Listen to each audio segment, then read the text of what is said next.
ये मानवा पाप कृतस्तु सर्वदा सदा दुराचार गरता विमार्गगा क्रोधाग्नि दग्धा कुटिलाश्च कामिनः सप्ताह यज्ञेन कलौ पुनन्ति ते। नारद जी आप पूछ रहे हो कि कौन कौन से पापी तरते हैं। हम तो कहते हैं पाप कृतस्तु सर्वदा, जिसने जीवन भर पाप के अलावा दूसरा काम ही ना किया हो। क्रोधाग्नि दग्धा, क्रोध की आग में 24 घंटे जलता रहता हो, महाकामी हो। पर ऐसा महापतित प्राणी भी एक बार चित्त लगा के चित्तचोर के चरित्र श्रवण कर ले तो कलौ पुनन्ति ते, वे पापी भी कलिकाल में पवित्र हो जाएंगे। अच्छा, है कोई प्रमाण आपके पास? कोई पापी ऐसा पवित्र हुआ है? बोले हाँ बिल्कुल है। तो सुनाओ। तब नारद जी, श्री सनकादि कहते हैं, नारद जी एक सत्य इतिहास सुनो। तुंगभद्रा नदी के किनारे एक पंडित जी रहते थे, नाम था पंडित आत्मदेव शास्त्री। द्वितीय में वह भास्कर, विद्वानों में उनको विद्या भास्कर कहा जाता था। तत्प्रिया धुंधुली स्मृता, उनकी धर्मपत्नी का नाम था श्रीमती धुंधुली देवी। बहुत भयंकर झगड़ालू पंडितानी थी, बिना झगड़ा के उसका भोजन नहीं पचता था। और पंडित जी पढ़े लिखे समझदार थे, इसलिए गुजारा कर लेते। दुर्भाग्य से कोई संतान नहीं हुई। इस बात पर दुखी होकर पंडित जी एक दिन आत्महत्या करने के लिए घर से ही निकल गए। अब जंगल में बैठे रो रहे थे कि इतने में एक सन्यासी बाबा वहां से निकल पड़े। रोते ब्राह्मण को देखा तो दया आ गई, पूछ दिया कथम रोदसी विप्रत्वम काते चिंतावलीयसी। पंडित जी आप ऐसे क्यों रो रहे हो, क्या परेशानी है हमें बताओ। पंडित जी ने महात्मा के चरण पकड़ लिए। किम ब्रवीमि ऋषे दुखम पूर्व पापेन संचितम, क्या कहूं महाराज जी, मेरे पूर्व जन्म के पाप उदय हो गए हैं। भगवान का दिया सब कुछ है, रुपया पैसे की कमी नहीं, मान सम्मान में कोई कमी नहीं, और संतान के बिना सब बेकार। महात्मा मन ही मन मुस्कुराए। एकांत जंगल में ब्राह्मण रो रहा था तो मैंने सोचा ठाकुर जी की याद में रो रहा होगा, ये तो बेटा के लिए रोने बैठा है।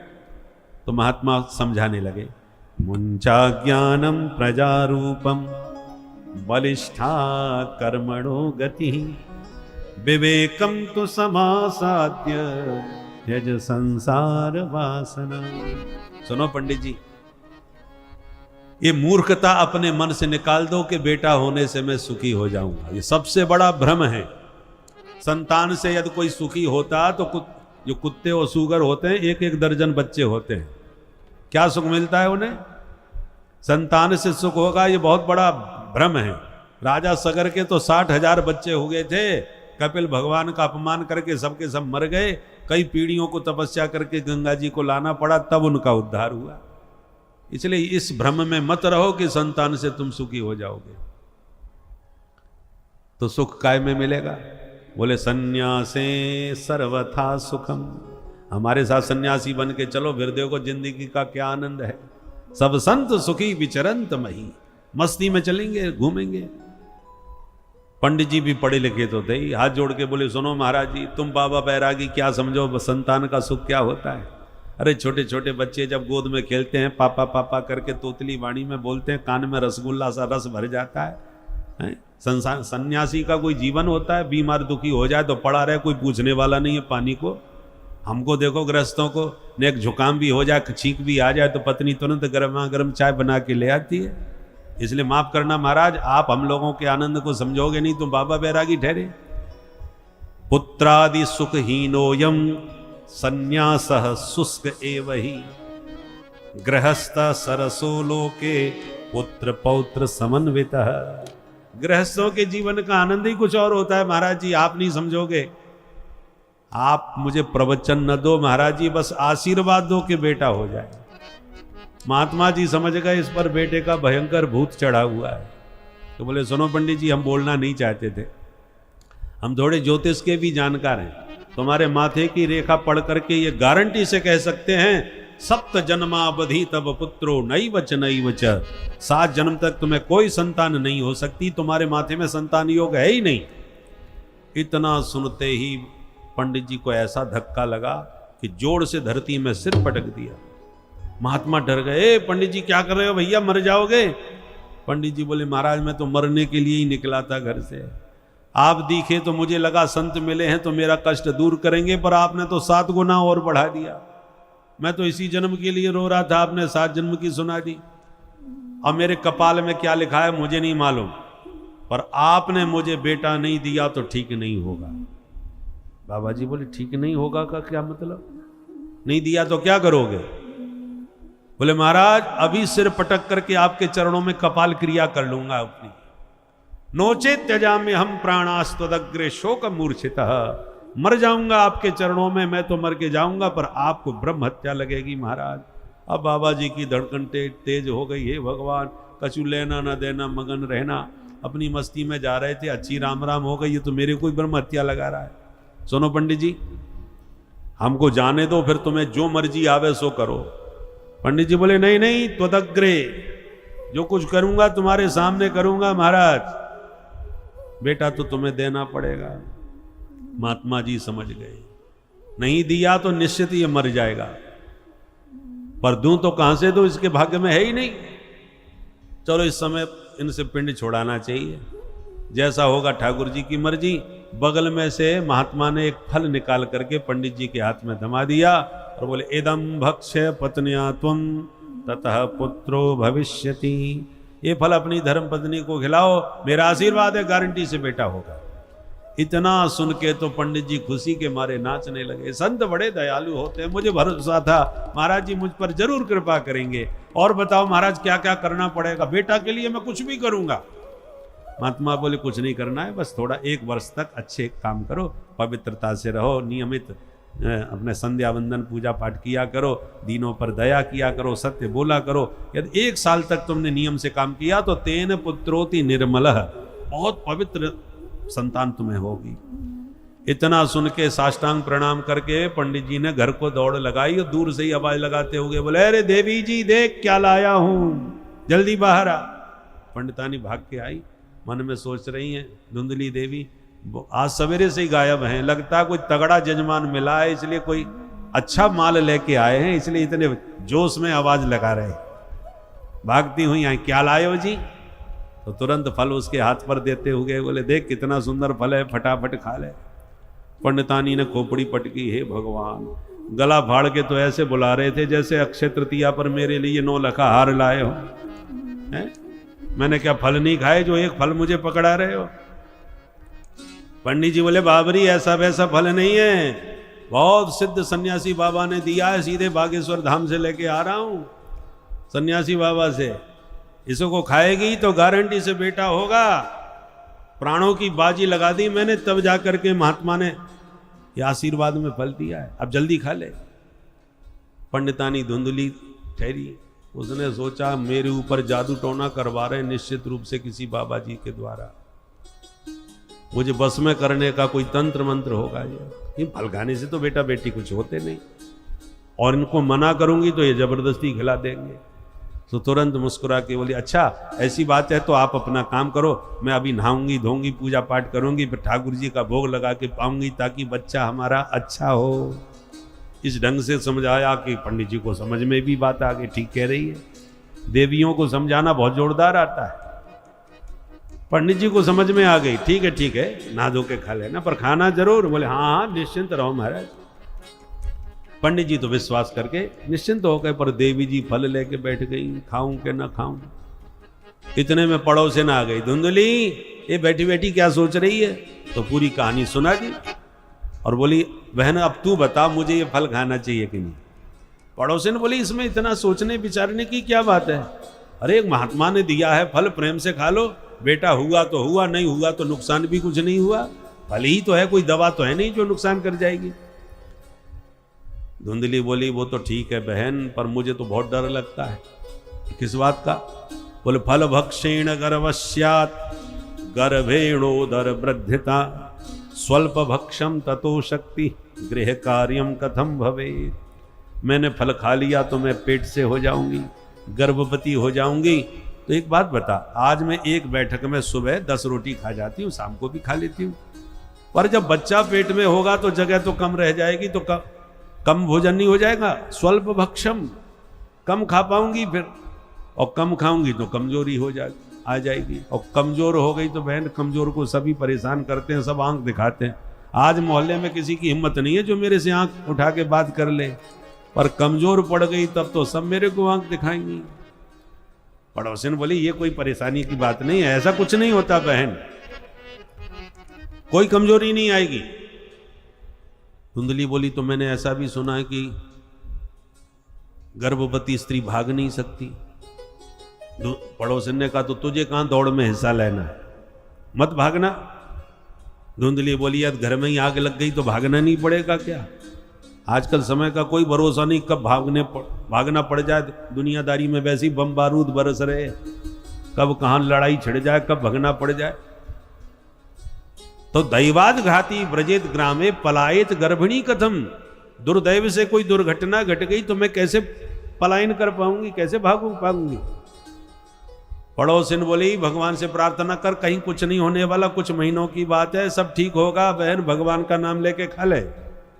अच्छा तू कह रही है तो खा ही लेती हूँ, पर एक बात और बता, मैंने सुना है गर्भवती स्त्री बहुत ज्यादा काम नहीं कर सकती। हाँ ज्यादा काम तो नहीं करना चाहिए।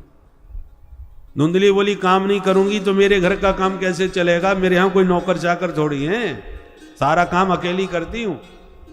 पड़ोसी ने बोली ये कोई समस्या नहीं, अपनी ननद को बुला लेना। अरे तू जब माँ बनेगी तो तेरी ननद भी तो बुआ बनेगी, और जब बुआ बनेगी वो तो उसे तुझे कुछ ना कुछ तो बधाई देनी पड़ेगी। तो जब देना ही देना है तो 4 महीना पहले बुला के उसी से घर के काम करवाओ, और जो बन पड़े सो दे के खुश कर दो। धुंधली बोली मेरी ननद का नाम मत लेना बहन, वो महा चोटी है, वो जितनी बार आती है न जाने कितना घर से माल गायब हो जाता है। यदि उसके भरोसे घर छोड़ दिया तब तो हो गया मेरे घर का कल्याण। एवं कुतर्क योगे न तत्फलम नैव भक्षितम। सनकादिक कहते नारद जी उस धुंधली ने इतने तर्क वितर्क कुतर्क किए कि उस फल को नहीं खाया, और चुपचाप पंडित जी से कह दिया मैंने फल खा लिया महाराज, बहुत फायदा हो रहा है। बोले वाले पंडित जी मान गए। एक बार अचानक इसकी छोटी बहन मिलने आई, इसने पूरी कहानी उसको सुनाई। छोटी बहन सुन के घबराई, क्योंकि वो चाहती थी इसके कोई बच्चा ना हो, वह तो ये मेरा बच्चा गोद ले ले तो सारी संपत्ति मैं हड़प जाऊं इसकी, वो अपनी जुगाड़ में थी। जब धुंधली ने ये कहानी सुनाई तो छोटी बहन बोली अरे तू बहन पागल भाई, ये फल खाने से कहीं बेटा बेटी होते हैं, सब बकवास। तू ये काम कर, तुझे बेटा चाहिए, मैं वो उपाय बताती हूँ। मेरे पहले ही बहुत बच्चे हो चुके हैं बहन, एक और होने वाला है, मैं पेट से हूं, और ये फल जो तुझे मिला है बाबा जी ने दिया है, और जब तेरे बच्चा नहीं है तो तेरी गाय के भी तो कोई बछड़ा नहीं है, इतने साल से बंधी है, तू गैया को खिला दे, बाबा के फल में दम कम होगी तो पता चल जाएगी, और मैं अपना बच्चा तेरे को दे दूंगी, तुझे बेटा भी मिल जाएगा और बाबा के फल की परीक्षा भी हो जाएगी। धुंधली प्रसन्न होके बोली बहन हो तो तेरी जैसी, 1 मिनट में सारी समस्या खत्म कर दी तूने मेरी। फटाफट गैया को फल खिला दिया, पंडित जी को पूरा विश्वास दिला दिया, और पेट में कपड़े बांध बांध करके पतिदेव को पागल बनाती रही, महाराज खूब फायदा हो रहा है। पंडित जी बेचारे एक एक दिन गिन रहे। समय आया, छोटी बहन के बेटा हुआ, वो रात में चुपचाप बड़ी बहन धुंधली को दे गई, और सवेरा होने पर धुंधली ने पतिदेव से कह दिया देखो महाराज आज रात में बेटा हो गया। पंडित जी खुशी के मारे नाचने लगे, पूरे गांव में मिठाइयां बंटवाने लगे। और त्रिमासे निर्गते चाथ साधेनु सुसवेर्भक सर्वांग सुंदरम दिव्यम निर्मलम कनक प्रभम। उसके ठीक 3 महीने बाद पंडित जी की गाय के भी बेटा हो गया। सर्वांग सुंदर परम मनोहर दिव्य बालक देख करके पूरा गांव उमड़ पड़ा। बोले भगवान देते हैं तो छप्पड़ फाड़ के देते हैं, पंडित जी के एक बच्चा नहीं, अब देखो गैया के भी बेटा हो गया। हमने तो आज पहली बार सुना है कि गाय के बेटा भी होते हैं। पंडित जी का भाग्योदय हो गया। भाग्योदयो धुना जाता आत्मदेवस्य पश्यत धेनवा बाल प्रसूतस्तु दैव रूपीति कौतुकम। पूरा गांव पंडित जी को बधाई देने आया। बच्चे बड़े हुए, नामकरण किए। गाय के बच्चे के कान थोड़े गाय जैसे लंबे लंबे हैं, इसलिए इसका नाम रखता हूं गौकर्ण। और मैं अपने बेटे का नाम रखूंगा, सुई धुंधली खड़ी होगी। आप क्यों रखोगे? बच्चा मेरा है, पेट में मैंने रखा है, तो नाम मैं ही रखूंगी। अच्छा, क्या नाम रखेगी? बोले मेरा नाम धुंधली, बच्चे का नाम धुंधकारी होना चाहिए। ठीक है, जैसी मर्जी तुम्हारी, नाम रख दिया धुंधकारी। दोनों बच्चे बड़े हो गए, दोनों ने नाम कमाया, किंतु एक हुआ विख्यात, दूसरा हुआ कुख्यात। गौकर्ण पंडितो ज्ञानी, धुंधकारी महाखल। गौकर्ण जी महान विद्वान पंडित बने और धुंधकारी नंबर 1 का आतताई बना। चोरी करने लगा, फिर डकैती डालने लगा, फिर अपहरण करने लगा। शिकायतें इतनी आने लगी कि पंडित जी सिर पकड़ के रोने लगा। क्व तिष्ठामि क्व गच्छामि को मे दुःखं व्यपोहयेत्, प्राणास्त्यजामि दुःखेन आकष्टम मम संस्थितम। पंडित जी सिर पकड़ के रोते हुए बोले, मैं कहाँ जाऊं, किसके पास बैठूं, लगता है ऐसी जिंदगी से अब मर ही जाता हूं। पहले मरने निकले थे, बेटा नहीं है, आज मरने जा रहे हैं, बेटा क्यों है? तब गौकर्ण जी ने हाथ पकड़ के प्रेम से पिता को समझाया, पिताजी 2 श्लोकों में संपूर्ण शास्त्रों का सार निकाल के आत्मदेव को दे दिया गौकर्ण जी महाराज ने। क्योंकि जो विद्वान महापुरुष होते हैं उनको बहुत लंबी चौड़ी व्याख्या करके समझाने की जरूरत नहीं होती, वो थोड़े में सब कहूं बुझाई। विद्वान वक्ता हो तो थोड़े शब्दों में सब कुछ कह जाता है, और समझदार विज्ञ श्रोता हो तो थोड़े में समझ भी जाता है। गौकर्ण जी ने 2 श्लोकों में ज्ञान दिया, इसको गौकर्ण गीता कहते हैं।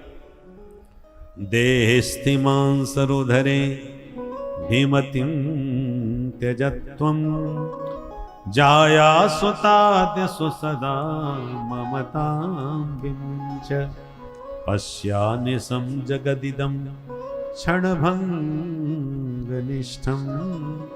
वैराग्य राग रसिको भवभक्ति निष्ठा। गौकर्ण जी कहते हैं, पिताजी जगत के जीव 2 रस्सियों में बंधे हो गए हैं, नाम है उनके अहमता और ममता। इसी को गोस्वामी जी कहते हैं, मैं और मोर तोरते माया। मैं और मेरा में सब बंधे हुए हैं। तो पिताजी ये मेरा तेरा सब छोड़ो और वैराग्य राग रसिको भव, मेरा तेरा छोड़ करके बस वैराग्य के रसिक बन जाओ। साधु संतों का संग करो और जही काम तृष्णाम, सारी कामनाएं इच्छाएं खत्म कर दो, कोई मनोरथ मन में मत रखो। दूसरे का गुण दोष देखना बिल्कुल बंद कर दो, देखना है तो अपने आप को देखो। साधु संतों का संग करोगे तो उनकी सन्निधि से सत्संग सुनते सुनते आप अपने आप ही संत बन जाओगे। एक एक शब्द में इतना अद्भुत शास्त्र का सार था कि सुन करके बात समझ में आ गई। आत्मदेव ने पहले सन्यासी की बातें सुनी थी तो उस समय तो बकवास लगी, अब वही सारी बातें गौकर्ण ने समझाई तो समझ में आ गई, क्योंकि अब बेटे से पिटाई हो चुकी है तो बेटे का जो भूत चढ़ा था वो उतर गया, तो असली ज्ञान अब समझ में आ गया। इसलिए जब बच्चे बहुत अपमान करें, दुत्कारें, तो समझ जाओ ठाकुर जी आप पर कृपा करना चाह रहे हैं। दुनियादारी से तुम्हारा वैराग्य करा के भगवान अपने पास बुलाना चाहते हैं, तभी संसार से पिटाई करवाते हैं। तो अनुकूल हो तो भी मस्त रहो, प्रतिकूल हो तो ज्यादा मस्त रहो, क्योंकि यदि बेटा बेटी अनुकूल हो तो उनमें चित्त लगा रहता है कि काम, बेटे को ये भी काम करवा दो, बेटे का ये भी काम तुम मैं संभाल लूंगा, बेटा तू संभाल, उसे मैं संभालता हूं इसे। तो तुम प्रपंच से कभी मुक्त नहीं हो सकते।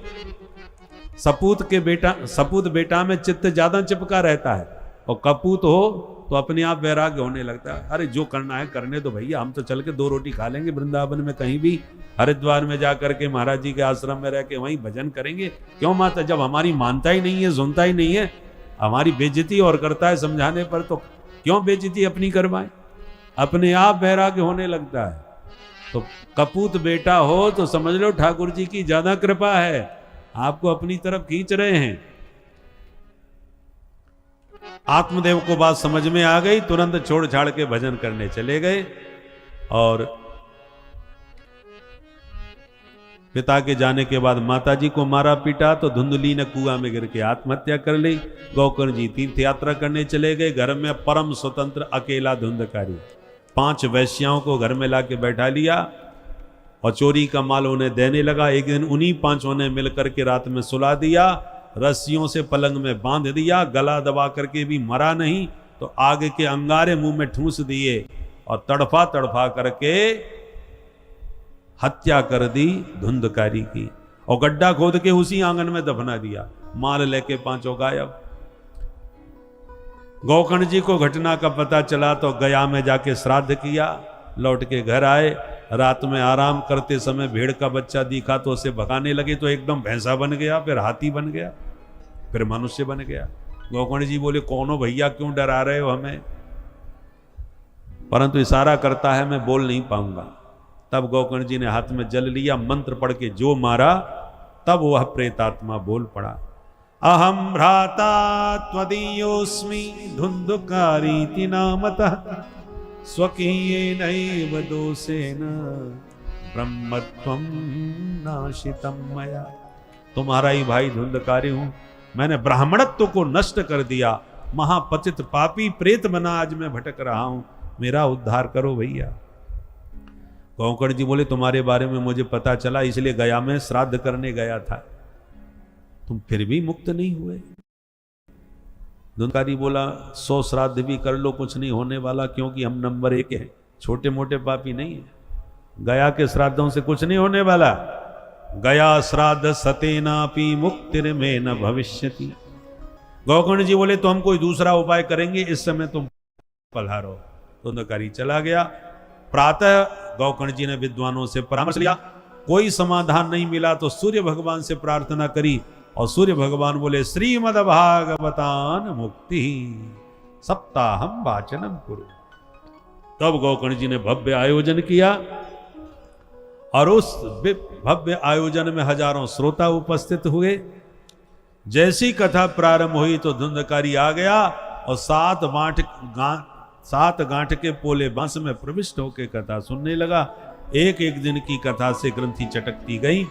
7वें दिन का सप्ताह संपन्न होते ही 7 ग्रंथियों का भेदन करके धुंधकारी चतुर्भुज रूप में प्रकट हो गया।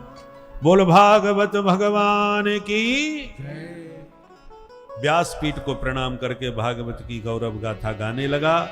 दिव्य विमान आकाश से आया, पार्षदों ने हाथ पकड़ के धुंधकारी को उस विमान में बैठाया। गोकर्ण जी ने समझाया भैया हजारों श्रोताओं ने कथा सुनी तो विमान एक ही क्यों आया? भगवत पार्षदों ने कहा भैया कथा सबने सुनी है, परंतु कल्याण की भावना से केवल धुंधकारी सुन रहा था, बाकी तो टाइम पास कर रहे थे। तब तो श्रोता सब उदास हो गए, धुंधकारी चला गया। गोकर्ण जी बोले उदास मत हो, ये दास बैठा है, दोबारा आपको कथा सुनाऊंगा। अगले महीने में फिर कथा हुई। अब की बार सभी श्रोता इतने सजग होकर के कथा सुने कि सप्ताह संपन्न होते ही जितने श्रोता उतने विमान और साक्षात भगवान ने प्रकट होकर के गोकर्ण को उठा के हृदय से लगा लिया। बोल भागवत भगवान की जय। जैसे अयोध्यावासी राम जी के साथ गए थे साकेत धाम, ऐसे श्रोता समुदाय को साथ में लेके गोकर्ण जी भी गए भगवान के परम धाम। अयोध्यावासिन पूर्वम यथा रामेण संगता तथा कृष्णेन ते नीता गोलोकम योगी दुर्लभम। सनकादिक कहते नारद जी अब तुम ही बताओ कौन कहेगा? अरे धुंधकारी जैसा पापी प्रेत भी तर गया तो जीते जी कोई भगवान की कथा सुन के अपना कल्याण कर ले तो इसमें कौन आश्चर्य की बात है। अंतिम 6वें अध्याय में कथा सुनने की विधि बतलाई कि किसी विद्वान ब्राह्मण की वाणी से ही ब्रह्म विद्या का श्रवण करना चाहिए, तभी मंगल होगा। और उस विधि का खान पान कैसा होना चाहिए वो सब बतलाया। कथा के विश्राम में हरि नाम संकीर्तन प्रतिदिन भाव भक्ति के साथ करना चाहिए। भोजन ज्यादा हो जाए तो थोड़ा हाजमोला ले लेना चाहिए ताकि पच भी जाए। हरि नाम संकीर्तन हाजमोला का काम करता है, तो 3-3 घंटे कथा सुनने के बाद हरि नाम का हाजमोला लेके जाना ताकि जो सुना है वो पचे भी, हृदय में भी उतरे। इसलिए आइए अब मिलके सब हरि नाम संकीर्तन करते हैं।